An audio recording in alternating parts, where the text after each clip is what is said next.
Hello everyone, Lucretia here. Today we're going to be talking about reactive attachment disorder. Reactive attachment disorder is one of many of the trauma and stressor related disorders. Individuals with one of these disorders have experienced or have been exposed to a traumatic or stressful event that could have been sudden or it could have been a long going event that took place in their lives. Today we're only going to focus on reactive attachment disorder, which is also known as RAD.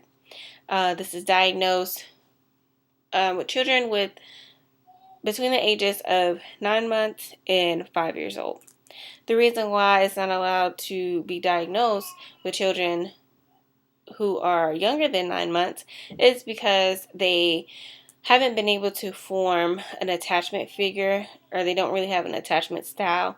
And children who are older than 5 years old have already kind of made their attachment style and have attached to their caregiver or attachment figure. So it's just appropriate to diagnose children between the 9-month and 5-year-old range. Just a little bit of information. Approximately 2% of population have been adopted. Between 50 and 80% of those experience some symptoms of attachment disorder. And this could be caused by maltreatment, by either abuse or neglect or sexual abuse. Okay, next we're going to talk about diagnostic features. RAD is characterized by a pattern of disturbed and developmentally inappropriate attachment behaviors. Children with RAD rarely or minimally turn to an attachment figure for nurturance, support, comfort, or even protection. These children kind of find ways to act out more violently opposed to seeking that comfort, that soothing feeling that you might get from a caregiver. Also, these children are expected to have selective attachment figures. So just because a child with RAD acts out amongst a sibling does not mean that they're going to act out with a caregiver type figure. But when they are distressed, they still will not look to the caregiver for support, comfort, or nurturance. These children show diminished or absent expressions of positive emotions during routine interactions with caregivers. So they pretty much don't have any positive emotions, like often being happy, playful with their caregivers. They're kind of just very negative, which brings me to my next point, which they typically display negative emotions of fear, sadness, or irritability. They often say things like they wish their mother would die or their brother would die, or they want to kill someone that's in their family that is actually taking care of them. Okay, now we're going to talk about associated features supporting diagnosis and the prevalence of this. RAD often co-occurs with developmental delays, especially in cognitive and languages. There's signs of severe neglect in these children. We also want to think about some co-occurring issues that we might find these children will have all at once, if not one or maybe more of the following list, which include fatal alcohol spectrum, pediatric disorder, attention deficit hyperactivity, borderline psychosis, learning disabilities, oppositional defiant disorder, conduct disorder, as well as neurosis. It's not uncommon to find children dealing with both of these at the same time. So that might be something that we want to look at when we are dealing with clients with RAD. Prevalence of RAD is unknown. However, it is common to find that children who experience severe abuse or neglect prior to going into foster care are raised in an institution experience RAD symptoms. And this is because children who are in foster care are placed from one home to another home. It's what they call serial foster care. They're not able to build that attachment or secure attachment with the caregiver. And sometimes these children go into homes that are not even better than the home they came from. And if a child is in a state's custody and end up in foster care, they could have come from a very neglectful or abusive, even sexually abusive home that they don't want to talk about. These are things that we might not know about because they're either too young to express what was going on. It happened for a long time and nobody cared to help them. The caregivers who were doing these things to them didn't make an attachment with them, didn't have an emotional connection with them.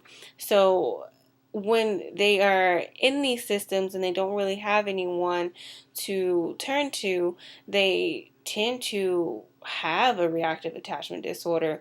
I mean, if you think about the high turnover of even in Oklahoma, of child welfare specialists, it's hard for children to even connect to their caseworker because we're constantly changing and we can't keep the same worker in this home.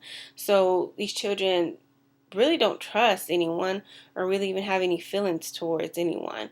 So this is something that they deal with every day and they find it hard. And it's not only do they find it hard, they really don't know how to make those connections with people because no one has been consistent in their life at this young age.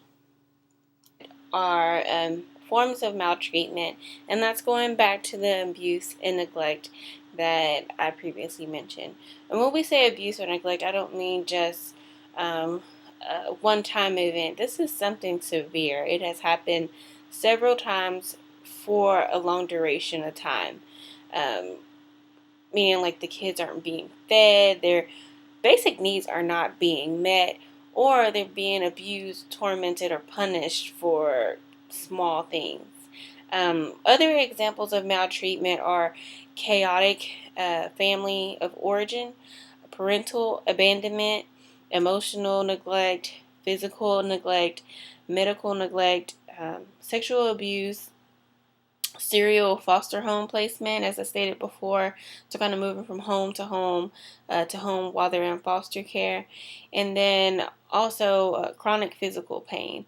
I mean, who would really want to be in pain all the time and not being able to get those uh, pains cured through a caregiver?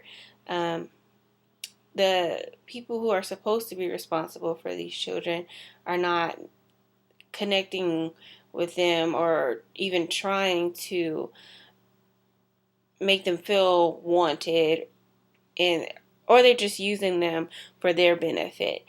Um, these children come from really bad homes, just like dirty homes, homes without food. These kids are trying to learn how to survive on their own. So really what they're doing when they're in these situations, the behavior comes from them trying to protect themselves or act out and treat others how they felt they were treated or how they feel that they have been valued or devalued by their supposed loved ones. It has been found that dyadic developmental psychotherapy has been an effective treatment for children with reactive attachment disorder.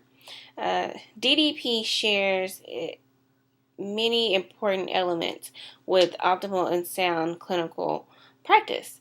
Um, the practice of DDP requires a clinician to become effectively attuned with the child as well as the caregivers. And they have to be able to develop and maintain a meaningful connection with a child.